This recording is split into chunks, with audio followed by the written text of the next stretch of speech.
Mummy के गोदिया में सुतेली कवन बेटी चिहुकी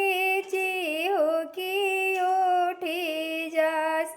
अरे मम्मी के गोदिया में सुतेली कवन बेटी चिहुकी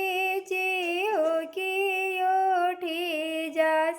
अरे नदिया किनारे पापा के करे बाजन बाजेला के कर आवेला बारात।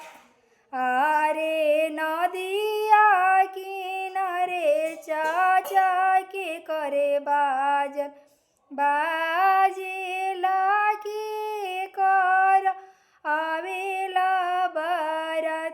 अरे नदिया किनारे बेटी तोहरे बाजन बाजेला तोहर आवेला बारात। अरे नदिया किनारे बेटी तोहरे बाजन